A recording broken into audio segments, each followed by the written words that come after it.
என்ன ராஜேஷ், நீங்க திடீர்னு இப்படி பண்ணிட்டீங்க? நேத்திக்கு சாயங்காலம் ஒரு 6 மணிக்கு நான் உங்களுக்கு பேசணும்ட்டு ஃபோன் பண்ண ட்ரை பண்ணேன்.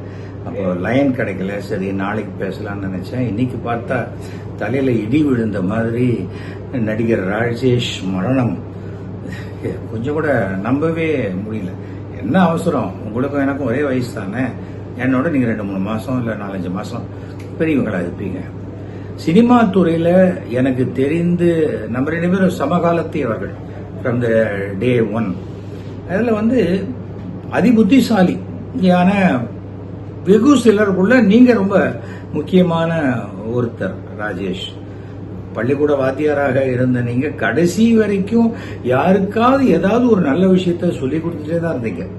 அது ஜோசியமாக இருக்கட்டும், ஜாதகமாக இருக்கட்டும், உலக நடப்புகளாக இருக்கட்டும், உலக சினிமாவாக இருக்கட்டும். நீங்களே ஒரு தடவை சொல்லியிருக்கீங்க, சார் நீங்க ஸ்டார் சார், நான் ஆக்டர் அப்படிம்பீங்க. தெரியும், கண்டிப்பா நீங்க ஒரு மிகச்சிறந்த நடிகர், நான் அந்த ஸ்டார் மின்ற மாதிரி, அவ்வளவுதான், அதுக்கு மேல இல்லை. ஆனா ஒரு என்ன அவசரம்?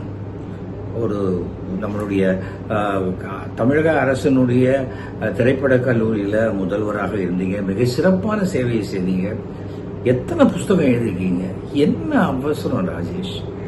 நிஜமாவே மனசுக்கு ரொம்ப சங்கடமா இருக்கு. எம்ஜிஆரிலிருந்து எம்ஜிஆர் மனைவி ஜானகி அம்மா கிட்ட இருந்து அத்தனை பேருக்கும் நீங்க அன்பினால் நெருக்கமானவர். 150 படத்துக்கு மேல பண்ணிருக்கீங்க. ஆனா ராஜேஷ், உங்களுக்கு இறப்பு கிடையாது. அதாவது டெலிவிஷன் சினிமாவும் இருக்கிற வரைக்கும் நீங்கள் வாழ்ந்து கொண்டேதான் இருப்பீங்க. என்ன, இந்த உடல் என்பது இருக்காது. விடுங்க, எல்லாரும் ஒரு நாள் அதை விட்டுட்டு தானே போறாங்க. ஆனால் உங்களுடைய ஆத்மா சாந்தி அடைய வேண்டும் என்று நான் பிரார்த்தனை பண்றேன். உங்கள் நினைவுகள், நீங்கள் செய்த செயல்கள் அனைத்தும், அது தொலைக்காட்சியாக இருக்கட்டும், சினிமாவாக இருக்கட்டும், ஜோசியமாக இருக்கட்டும், உங்களுடைய படைப்புகள் இருக்கிற வரைக்கும் நீங்கள் அனைவருடைய நினைவிலும் வாழ்ந்து கொண்டிருப்பீர்கள். வணக்கம்.